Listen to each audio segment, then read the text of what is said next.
بیت اللہ منتظم پکڑا اس نے غلاف، اور اللہ میاں سے کیا کہہ رہے ہیں، یا اللہ میں دیہاتی بندہ ہوں، کھیت میں ہل چلاتا ہوں، مزدوری کرتا ہوں، خون پسینہ لگاتا ہوں، میری فصل پک کر تیار ہوتی ہے، پھر میں وہ فصل کاٹتا ہوں، پھر وہ گندم میں الگ کرتا ہوں، گندم کو میں بوریوں میں بھرتا ہوں، پھر وہ بوریاں میں گھر کے کمروں میں ڈھیر لگا دیتا ہوں، تو میرے گھر کے کمرے غلے اناج سے کیا ہو جاتے ہیں، بھر جاتے ہیں۔ آپ کو پتہ ہے پہلے وقتوں میں کرنسی نہیں تھی تو جنس کے بدلے میں کیا دی جاتی تھی، چیز کے بدلے میں چیز دیتے تھے، پیسے نہیں ہوتے تھے۔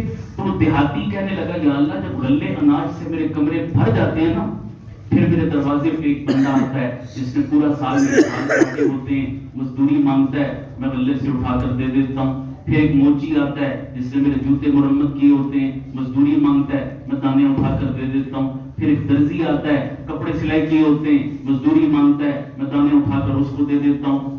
یا اللہ میں جب سب کو فارغ کر دیتا ہوں نا، آخر میں ایک میرے پاس بندہ آتا ہے جس کو میں جانتا نہیں، پہچانتا نہیں، رشتہ داری نہیں، تعلق واسطہ کچھ بھی نہیں، اور اس نے میرا کوئی کام نہیں کیا۔ وہ تیرے نام پر مجھ سے سوال کرتا ہے کہ اللہ کے نام پر مجھے کچھ دے دو۔ یا اللہ تیرا نام مجھے اتنا اچھا لگتا ہے نا کہ جہاں تیرا نام آ جائے وہاں کسی کو نہ کرتے ہوئے مجھے حیا آتی ہے۔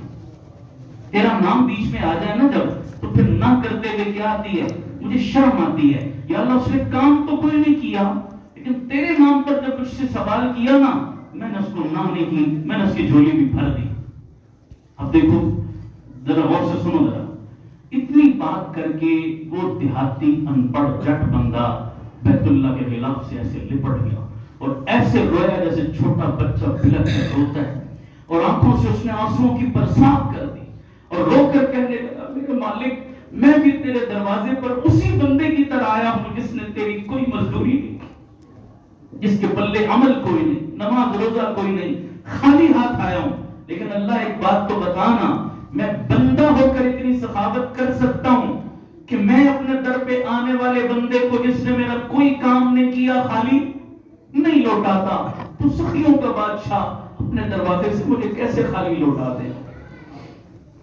یارو نماز نہیں پڑھی، رمضان میں جو عبادت کا حق تھا نہیں ادا کیا، کوئی بات نہیں، لیکن کس کے دروازے پر آ رہے ہیں، سخیوں کے دروازے، سخیوں کے بادشاہ کے دروازے پر آ جاؤ۔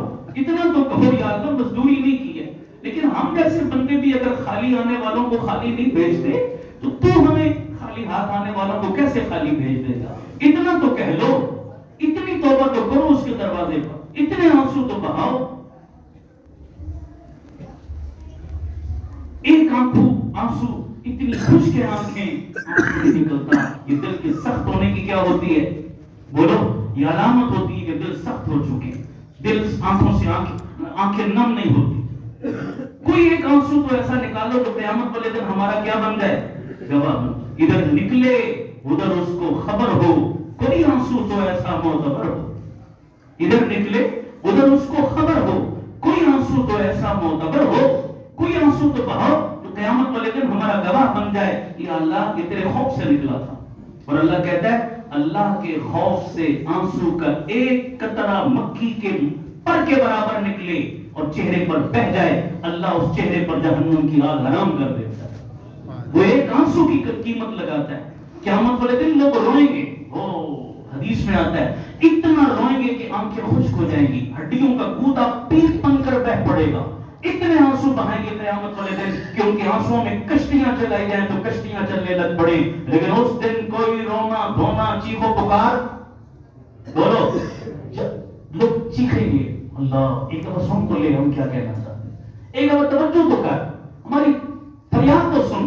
قیامت والے دن جہنمی پکاریں گے، 70,000 سال تک پکاریں گے، اللہ لفٹ تک نہیں کرائے گا۔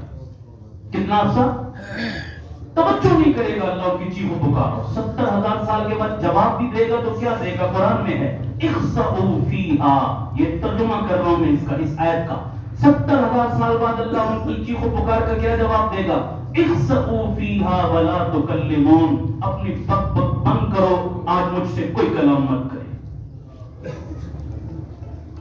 دنیا میں انتظار کرتا تھا تمہارا آؤ، میں ایک آنسو کی قیمت لگانے کے لیے تیار تھا، تمہارے پاس ٹائم نہیں، تمہارا ٹائم نہیں تھا۔ وہ کوئی بزرگ تھے نا، بازار میں بیٹھے ہوئے تھے, کوئی بندہ گزرا, پوچھا بزرگوں بازار میں بیٹھ کے کیا کر رہے ہو؟ کہنے لگے جی بازار والوں کی اللہ تعالیٰ کی صلح کروا. کہا جی کیا بنا, صلح ہوئی ہے کہ نہیں ہوئی ہے؟ کہا جی اللہ تو تیار ہے, بازار والوں کے پاس ٹائم نہیں. مست ہے سارے اپنی دنیا میں, کوئی ٹائم نہیں ہے. کچھ عرصے بعد دیکھا قبرستان میں بیٹھے ہوئے, پوچھا بزرگوں قبرستان میں بیٹھ کے کیا کر رہے ہو؟ کہا قبرستان والوں کی اللہ میاں کی صلح کروا رہا ہوں. کہا کیا بنا؟ کہا قبروں والے تو بڑی محنتیں کر رہے ہیں, اللہ کہتا ہے میرے پاس ٹائم نہیں ہے. اب خلاص ہو چکا معاملہ. دنیا قیامت میں آنسو بہاؤ گے, سمندر بہا دو کوئی قیمت, اور آج ایک آنسو بہا دو اللہ کیا کر دے گا؟ وقت پر کافی ہے قطرہ ابر جوش برہنگام کا, جل چکا جب کھیت نہیں برسا تو کس کام کا. توبہ کا دروازہ بند ہو گیا, پھر آنسو بہانے کا کیا فائدہ؟ اب وقت ہے, اب دو آنسو بہاؤ, اللہ ایمان کی کھیتی کو سرسبز و شاداب کر دے گا. اللہ سارے گناہوں کو دو آنسو میں دھو کر صاف کر دے گا. تو نیت کرتے ہو انشاءاللہ یہ چند گھنٹے پوری توجہ سے گزارو گے انشاءاللہ. اللہ ہمیں عمل کی توفیق دے. ایک دو اعلان بھی سن لیں. ختم قرآن پر بھی جیسا کہ آپ نے سنا اور پہلے بھی بتا چکا ہوں, اسکولنگ کا نیا شعبہ جو شروع ہو رہا ہے ہمارا, 29 تاریخ کو اس کے داخلہ ٹیسٹ ہے. تو جو حضرات اس کے امیدوار ہوں وہ داخلہ فارم پہلے بھی لے سکتے ہیں, اور 29 تاریخ کو صبح وہ والد بچے کو لے کر صبح 8 بجے پہنچ جائیں تو داخلہ ٹیسٹ ہوگا. اور اس کے بعد ہی جو حفاظ ایجوکیشن والے ہیں وہ اس میں چلے جائیں گے, اور جو اس میرٹ پر پورے نہیں ہوں گے وہ پری حفاظ میں 1 سال لگائیں گے. پرائمری لیول کی استعداد ان کی مکمل ہوگی, پھر وہ آگے حفاظ ایجوکیشن میں چلنے کے قابل ہوں گے. تو اس کا پوری تفصیل پھر بعد میں آپ پتہ کر سکتے ہیں یا مجھ سے پوچھ سکتے ہیں, میں تفصیل بھی بتا دوں گا. باقی شعبوں میں بھی ہمارے داخلے انشاءاللہ وہ 29-30 مارچ تک باقی داخلے بھی شروع ہو جائیں گے, اور آگے سلسلہ شروع ہو جائے گا. بچیوں کے بھی, بچوں کے بھی, مکتب کے بھی, بنین کے, بنات کے, بالغین کے, بالغات کے, تمام دیگر شعبوں میں بھی انشاءاللہ وہ داخلے اس موقع پر شروع ہو جائیں گے. جن حضرات نے ابھی تک اپنا صدقۃ الفطر ادا نہیں کیا تو کم از کم کتنا بنتا بھائی؟ فی بندہ 300 روپے. بچے, بوڑھے, جوان, مرد, عورت, روزہ رکھا نہیں رکھا سب کی طرف سے کیا ہے بھائی؟